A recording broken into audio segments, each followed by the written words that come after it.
Hello friends, हमारे YouTube channel में आपका स्वागत है। आज जो एस्टेट के लिए अधिगम टॉपिक है उसकी जितने भी प्रकार है उनको करेंगे अपन। समस्या क्या है, अधिगम क्या क्या है, समस्या समाधान। पहला प्रकार क्या है अपने को, समस्या समाधान। समस्या समाधान क्या होता है, थॉमस और सुकरांत ने दिया है और इस विधि को शिक्षण विधि के एक अंतर के ये क्या है, योजना विधि के समान ही शिक्षण की एक विधि है। अंतर केवल इसके अंदर इतना होता है, योजना विधि में शिक्षार्थी को एक प्रोजेक्ट पर कार्य करना होता है, जबकि समस्या समाधान में समस्याओं का चुनाव करके उसका समाधान किया जाता है। अपने अधिगम को प्रकार क्या, वो जब वो क्वेश्चन आता है परीक्षा के अंदर तो उसमें से ये अधिगम के प्रकार 3 प्रकार लिख देंगे और एक अदर प्रकार लिख देंगे, तो उसमें से आपको एक छांटना होता है कि अधिगम का प्रकार कितने हैं। तो इसके अंदर आपको परिभाषाएं कम पूछी जाती है, इसलिए अपन क्या है अधिगम के प्रकार को जो मेन है उनको कर लेंगे। एक होता है समूह परिचर्चा के द्वारा। समूह परिचर्चा क्या होती है, जैसे कोई अपने सामने कोई समस्या आ जाती है तो उनको समूह में बैठकर अपन क्या है चर्चा करते हैं अपने फ्रेंड सर्कल में, अपने फैमिली मेम्बर के साथ। तो क्या आता है, समूह चर्चा होती है। ठीक है, ये शाब्दिक अधिगम होता है। समूह चर्चा क्या शाब्दिक होती है, मतलब आपस में बैठकर अपन क्या है शब्दों के माध्यम से उस समस्या का समाधान करते हैं। तो ये क्या समस्या समाधानिक होती है। फिर अपन कोई भी समस्या आती है तो समूह में चर्चा करते हैं, तो उस टाइम में अपने मस्तिष्क भी काम करता है ना, तो मस्तिष्क उद्दीलन की प्रक्रिया, बस याद रखना मस्तिष्क उद्दीलन की प्रक्रिया। इसके अंदर क्या है, छात्रों की समक्ष समस्या होती है और इसका समाधान क्या है विद्यार्थी सोचते हैं विचारते हैं, इसके माध्यम से करते हैं। फिर अपन कोई भी समस्या है उस अपने को ये टॉपिक याद करते चलना है। पहले समस्या समाधान आ गई सॉरी, फिर समूह परिचर्चा के द्वारा, और तीसरा क्या है मस्तिष्क उद्दीलन की प्रक्रिया के द्वारा, चौथा क्या करके सीखना। हम उस समस्या को क्या करके सीखते हैं, मतलब जैसे अपने कोई प्रोजेक्ट बनाता है तो अपन उसको करते हैं ना, प्रैक्टिकली करते हैं उस चीज़ को, तो वो क्या होती है करके सीखना। मतलब कोई को काम को अपन स्टार्टिंग में आए ना आए बट अपन उसको करते जाएंगे तो वो अपने आप ही होने लग जाता है, तो करके सीखना होता है। फिर क्या मूर्त वस्तुओं द्वारा अधिगम, जैसे वो एक तो माइंड के अंदर सोचना कि अपन ये करेंगे, एक प्रैक्टिकली रूप से मूर्त चीज़ों के माध्यम से उस चीज़ को करते हैं। तो क्या जैसे मॉडल चार्ट इन सब को लेकर शिक्षण कार्य में प्रयोग करते हैं। फिर अपने को क्या उस टाइम में गलती भी होती है बट अपन क्या बार बार प्रयास करते हैं, तो ये हो गया प्रयास त्रुटि का। प्रयास और त्रुटि का सिद्धांत किसने दिया था, थॉर्नडाइक ने दिया था। फिर आता है अंतर्दृष्टि या सूझबूझ का। तो सूझ का अर्थ होता है समस्या को हल करने संबंधी विचार होता है। ठीक है, अब अपने को 7 है, 7 को कैसे याद करना है, पहले अपने सोचना है दिमाग के अंदर कि ये समस्या है। समस्या के लिए फिर अपन कैसे बैठेंगे, समूह में बैठेंगे, फिर मस्तिष्क में सोचेंगे, फिर उसको करके सीखेंगे, फिर अपन मूर्त रूप से सोचेंगे कि कैसे होगी, फिर अपने प्रयास करेंगे, फिर क्या करेंगे अपने अंतर के अंतर्दृष्टि अंदर सोचेंगे। ठीक है, फिर ऐसे सोचते हैं कि चलो ठीक है हो गया, जैसा हुआ अंदर सोचेंगे भी क्या कैसा हुआ, फिर सोचते हैं नहीं अच्छा नहीं हुआ तो अपन क्या दूसरों का अनुकरण करेंगे दूसरों का क्या अनुकरण करेंगे। फिर उसके परीक्षण दूसरा कैसे बताते हैं, जैसे जल का निर्माण करना होता है तो H2 होता है, ऐसे ही जैसे बर्फ़ का बनना, पानी से पुण्य बर्फ़ बनना, ये सब किससे सीखते हैं अपन, अपने जो अनुकरण के माध्यम से सीखते हैं। कोई भी बच्चा स्टार्टिंग में कोई भी चीज़ अपने को पता नहीं होती बट वो अपन अनुकरण करते चलते जाते हैं तो वो चीज़ अपने को अपने आप आने लगती है। तो वही बात है परीक्षण के द्वारा अधिगम करेंगे। फिर जो परीक्षण के द्वारा वो ही है वाद प्रतिवाद, जैसे अपन सर से है कोई भी चीज़ लैब के अंदर जाके सीखते हैं जल का निर्माण कैसे होता है, फिर अपन उन सर से क्या करते हैं वाद प्रतिवाद करते हैं, सर ये ऐसे कैसे हुआ वो कैसे हुआ, तो ये वाद विवाद भी हो जाता है। ठीक है, बट अपन ये भी सोच सकते हैं जैसे प्रत्येक कोई स्कूल के अंदर क्या अपन समय समय पर विभिन्न प्रतियोगिताएं करते हैं, तो ये भी होता है। ठीक है, निरीक्षण द्वारा अधिगम, परीक्षण के द्वारा बालक अपनी संपूर्ण ज्ञानेंद्रियों का प्रयोग करके उसका अमूर्तन चिंतन बढ़ जाता है।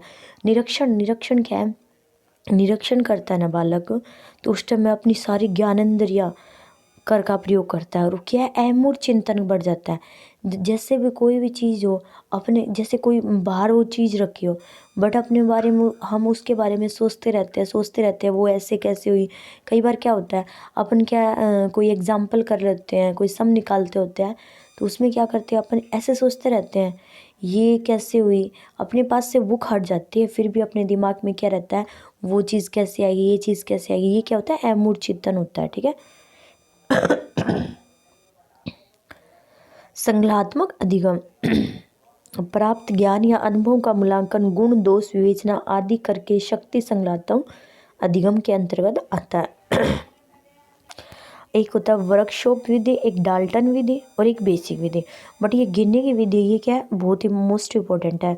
गिनने की विधि को पूछता है, ये नाम दे के पूछता है इसमें से कौन सी नहीं है। अब गिनने के बारे में थोड़ा बहुत पढ़ लेते हैं। क्या RM गिन्नी नामक मनोवैज्ञानिक ने अधिगम की प्रकृति को समझने के लिए एक तो उन्होंने क्या पुस्तक ली है, कौन सी लिखी है, द कंडीशन ऑफ लर्निंग। ठीक है। इसमें कितने प्रकार बताए, 8 प्रकार बताए। ठीक है। गिन्ने ने the condition of learning book लिखी है, उसमें 8 प्रकार बताए हैं। गिन्ने ने अधिगम के 8 वर्गों को वर्गीकृत किया, उन्हें सोपानिकी के रूप में प्रस्तुत किया। ठीक है। मतलब इसका ना जो ऊपर नीचे नहीं होना चाहिए, सोपान मतलब पहले संकेत आए तो संकेत अधिगम होना चाहिए, फिर उद्दीपक होना चाहिए, ऊपर नीचे नहीं करना इसको। अच्छा, पहले पढ़ते हैं संकेत अधिगम। इसकी शॉर्ट ट्रिक आप देख सकते हो, CRSR, श्रेय, बहुंस, पनीस, इस ऐसे आप याद कर सकते हो, बट आप ऐसे भी याद कर सकते हो। संकेत अधिगम, संकेत अधिगम क्या, टोलमैन, इसके संकेत टोल और मैन। संकेत अधिगम का प्रतिपादक कौन है, टोलमैन। ठीक है। इस प्रकार का अधिगम वस्तुतः पावलोव के क्लासिकल अनुबंध के रूप में होता है। पावलोव का कौन सा सिद्धांत था, कुत्ते पर वो किया था उन्होंने। इस संकेत अधिगम क्लासिकल अनुबंधन भी कहा जाता है। ठीक है। इसमें प्राकृतिक उद्दीपक की अनुक्रिया के साथ साथ कोई अन्य उद्दीपक अनुकूलित हो जाता है। ठीक है। उसे अनुकूलित उद्दीपक के प्रस्तुत करने पर प्राणी प्राकृतिक उद्दीपक की अनुक्रिया प्रस्तुत करना सीख लेता है। प्राणी एक संकेत की प्रतिक्रिया करना सीखता है। इसमें अनुक्रिया का उत्तेजना से संबंध जोड़ा जाता है। अधिगम के इस प्रकार के यांत्रिक ढंग से आदतों का निर्माण किया जाता है। आप सिंपल याद कर सकते हैं, संकेत अधिगम होता है, पहले स्टार्टिंग में गिनने क्या करता है, तो वो क्या है, संकेत देता है। फिर क्या है, वो उद्दीपक अनुक्रिया, इसको ना CR थ्योरी भी कहा जाता है। CR संकेत अधिगम को सीधा भी आ जाता है कि CR थ्योरी। और उद्दीपक अनुक्रिया अधिगम, इसमें इसको SR थ्योरी कहा जाता है। ये क्या है, SR थ्योरी किस पर आधारित है, थोंडाइक के प्रयास एवं भूल का सिद्धांत है, उस पर आधारित है। ठीक है। आगे है श्रृंखला अधिगम। श्रृंखला अधिगम को कर्मिक अधिगम भी कहते हैं। ये इसमें मुख्यतः 2 या 2 से अधिक व्यक्तियों के बीच में होता है, जैसे संपूर्ण परिवार के सदस्य होता है। तो स्टार्टिंग में संकेत देता है, वो संकेत देकर क्या उद्दीपक करता है, उद्दीपक अनुक्रिया। उद्दीपक अनुक्रिया को कौन सी थ्योरी भी कहा जाता है, SR थ्योरी भी कहा जाता है। उद्दीपक अनुक्रिया थोंडाइक के द्वारा दी हुई है और प्रयास और भूल का सिद्धांत है। और श्रृंखला अधिगम क्या, कर्मिक अधिगम भी कहा जाता है। अब आप पढ़ते हैं आगे शाब्दिक अधिगम। स्टार्टिंग में दूसरा क्या हो गया, श्रृंखला अधिगम चल गया। अब है शाब्दिक अधिगम। यह अधिगम व्यक्ति के जब कोई कार्य करता है तब वहाँ संकेत के अलावा विभिन्न शब्दों का भी प्रयोग होता है, तो वह श्रृंखला अधिगम कहलाती है। शाब्दिक अधिगम कहा जाता है, जैसे शब्द वार्तालाप करना। शाब्दिक अधिगम में क्या है, पाठ्य वस्तु का रटन स्मरण करते हैं ना, तो ये क्या आता है, शाब्दिक अधिगम के अंतर्गत आता है। जैसे कोई भी प्रधानमंत्री है, उनका भाषण पहले से क्या है, उनके भाषण तैयार किए जाते हैं, वो सीधे आके खड़े होके नहीं बोलते, तो ये क्या है, शाब्दिक अधिगम क्या कहला जाता है। आगे है बहुविधन अधिगम। इसमें शब्द और शाब्दिक दोनों विभिन्न पक्षों के भेद करके पहचान कर विभिन्न समूह में सीखना बहुविवेद अधिगम कहलाता है। ठीक है। और ये बहुवेद अधिगम किसने गेस्टार्टवाद अधिगम के समक्ष स्वीकारा गया था। जैसे बच्चों में क्या त्रिभुज और देखो, त्रिभुज और चतुर्भुज में अंतर करना। अपन बच्चों को बोलते हैं त्रिभुज, हाँ मैथ के अंदर होता है चतुर्भुज, बट अपने को पता है ना, तो त्रिभुज अलग होता है, उसकी अलग भुजाएं होती है, चतुर्भुज की अलग होती है। तो ये क्या होता है, बहुविधन अधिगम होता है। एक है प्रयास प्रत्यय अधिगम। जब एक जैसे उद्दीपक बार बार होते हैं तो प्राणी उनके प्रति हर बार एक जैसी प्रतिक्रिया करना लगता है, यह प्रत्यय अधिगम। जैसे पानी पीना, खाना खाना, ये कि बार बार होते तो वही बार बार में करना लगता है। ठीक है। और पाइन और टेंडल ने प्रत्यय अधिगम का बहुत ही अधिक महत्वपूर्ण माना है। नियम अधिगम, दो या दो से अधिक विचारों के बीच में संबंधों को सीखना है। एक है समस्या समाधान अधिगम, 8 नंबर हो गया। चलो अब इनको क्या दोबारा से थोड़ा सा अपन देख लेते हैं। पहले होता है संकेत अधिगम, दूसरा उद्दीप, पहले संकेत करता है उद्दीपक, उद्दीपक के बाद श्रृंखला अधिगम, श्रृंखला अधिगम के बाद में कौन सा अधिगम आता है, शाब्दिक अधिगम, शाब्दिक अधिगम। फिर वो क्या श्रृंखला बना के शब्दों के माध्यम से सीखता है। फिर उसके अंदर क्या है, वो बहुवेदन करता है, बहुवेदन, तीनों ही इनको अलग याद करो, बहुवेदन, प्रत्यय और नियम, बहुवेदन, प्रत्यय, नियम, और लास्ट में समस्या समाधान, बहुवेदन, प्रत्यय, नियम और समस्या समाधान अधिगम। अब है अधिगम के वक्र, ये मोस्ट इम्पोर्टेंट है, वो इम्पोर्टेंट है, ये मोस्ट इम्पोर्टेंट है। देखो सरल रेखीय समान गति से अधिगम, इस अधिगम में व्यक्ति के द्वारा प्रयासों के आधार पर अधिगम की मात्रा में समान रूपता में वृद्धि होती है। इसे सरल क्या, इस अधिगम में क्या व्यक्ति के द्वारा प्रयास के आधार पर क्या है, समान रूप में, समांतर रूप से अधिगम किया जाता है। ठीक है, जैसे अपने को इतने टाइम में 2 घंटे में समय में इतना अधिगम करेंगे तो उतना ही अपने को क्या होता है, उतना ही अपने को फल मिलता है। तो वही बात होती है इसके अंदर। एक है उन्नोधर्म और ऋणात्मक अधिगम। इसके अंदर क्या होता है, इसके ये 3 प्रकार के होते हैं, 3 प्रकार की स्थिति होती है इसके अंदर। प्रारंभ में अधिगम बढ़ता है, थोड़ा सा बढ़ा, फिर क्या कुछ समय के लिए बाद में वह सरल लक्ष्य में दिखाई देता है, फिर अधिगम क्या घटता है। मतलब पहले 3 स्थितियाँ हो गई, पहले बढ़ा, फिर बराबर में हो गया, फिर नीचे घट गया। आप जैसे चित्र में देख रहे हो आप, तो ये इसको क्या है, पठार अधिगम भी कहा जाता है, क्योंकि ये देखो ये ऊपर से कैसे हो गया, तो इस अधिगम को कुछ समय के बाद क्या ये घट भी जाता है और ये क्या पठार अधिगम कहलाता है। इसे ऋणात्मक अधिगम भी कहा जाता है। ठीक है, और नंतोदर धनोदर अधिगम, इस अधिगम में क्या होता है, पहले क्या है, धीरे धीरे अधिगम होता है, और क्या है तिरोह, पहले तो धीरे धीरे, प्रारंभ में तो धीरे धीरे होता है, फिर धीरे धीरे करता है, ये क्या होता है, तिरोह होने लगता है। ठीक है, और होता है एक सर्पिकिला जो मिश्रित होता है। पहले क्या, इसमें क्या होता है, अधिगम में क्या, यह पहले तो बढ़ जाता है, फिर कम हो जाता है, बढ़ जाता है, कम, इसे सर्पिकिला सीढ़ीदार अधिगम भी कहा जाता है, कि जैसे सीढ़ी की तरह हो गया ना, तो ये मोस्ट इम्पोर्टेंट है।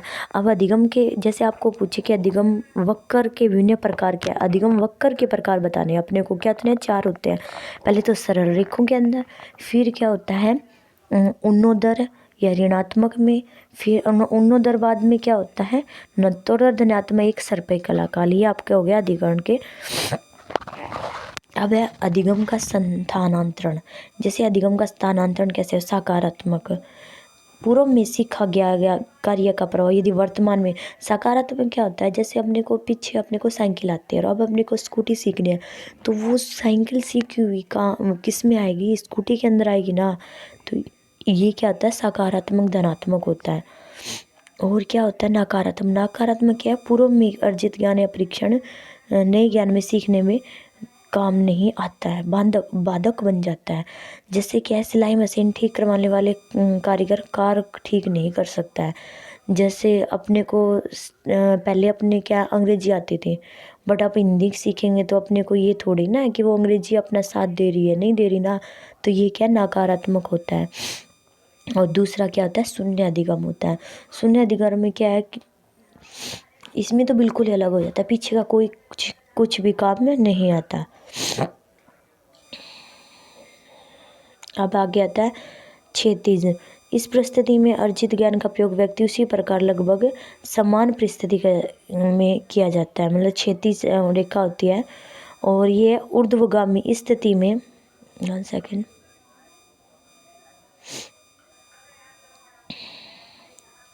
जब किसी परिस्थिति में अर्जित ज्ञान का प्रयोग व्यक्ति के द्वारा उसी प्रकार के लगभग समान परिस्थिति में किया जाता है, तो क्या होता है, वही होता है जैसे अपन पहले ग्रुप डी में काम करते थे, अभी अपने को मिली तो ग्रुप डी में ही काम है, और कोई और समथिंग काम करने लग गए, पर है वही अपनी पोस्ट, तो फिर वो क्या होता है, क्षैतिज होता है। और ऊर्ध्वगामी होता है, इस में व्यक्ति निम्न से उच्च पद पर चला जाता है। ऊर्ध्वगामी क्या होता है, जैसे कोई भी 2nd 3rd ग्रेड का टीचर लगा हुआ था, अब वो 2nd ग्रेड में आ गया तो ऊर्ध्वगामी होता है।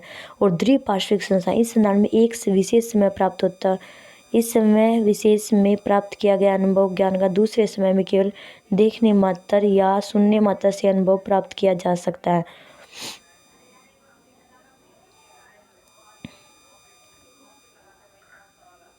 जैसे बालक किसी जंगल में घूमने जाता है और वहाँ पर कोई जंगली कुत्ता उसको काट लेता है, और वहाँ बच्चा क्या है किसी के घर पर जाता है तो वो क्या है पालतू कुत्ते के नाम से भी डर लगता है, क्योंकि उस चीज़ का उसको भय हो जाता है पहले का।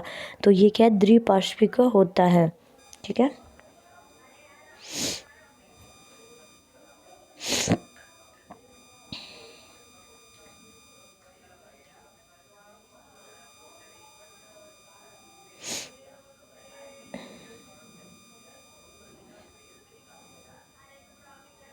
अब इसमें अपन याद कर सकते हैं कि किसने क्या क्या दिया है। बस थोंडाइक का देख लेते हो अपन। थोंडाइक का समान तत्वों का सिद्धांत दिया। ठीक है।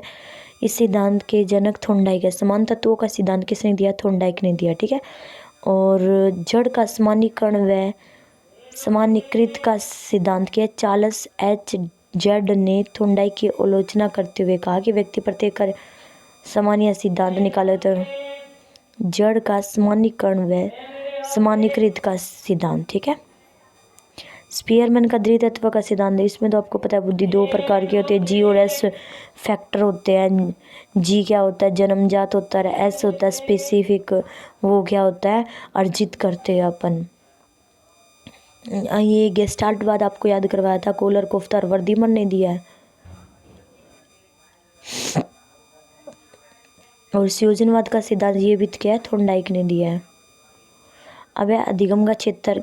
अधिगम के वैसे बहुत क्षेत्र होते हैं, मतलब ज्ञान, समन्वय, विश्लेषण, निरूपण, समझना और मूल्यांकन करना, कॉग्निटिव क्षेत्र। ठीक है। अब अपन करेंगे अधिगम के विभिन्न सिद्धांत। जैसे थोंडाइक का, जैसे थोंडाइक में क्या दो सिद्धांत है, एक तो मुख्य नियम और एक गौण नियम। मुख्य नियम क्या है? प्रभाव का नियम, तत्परता का नियम और अभ्यास का नियम, तीन आते हैं इसके अंदर। PTA याद रखो, P का प्रभाव, T का तत्परता और A का अभ्यास, ये तीन आते हैं। ठीक है। और गौण नियम के अंदर उसके क्या आते हैं? गौण नियम उसके अंदर आते हैं बहु प्रतिक्रिया। ये तीन याद रखो, प्रभाव, तत्परता और अभ्यास। ये शायद 4-5 बार क्वेश्चन रिपीट है। ये प्रभाव, तत्परता, अभ्यास, ये तीन देगा और उसमें से एक ये लिख देगा गौण वाला। तो इसमें अपने को छांट के लिखना होता है। ठीक है।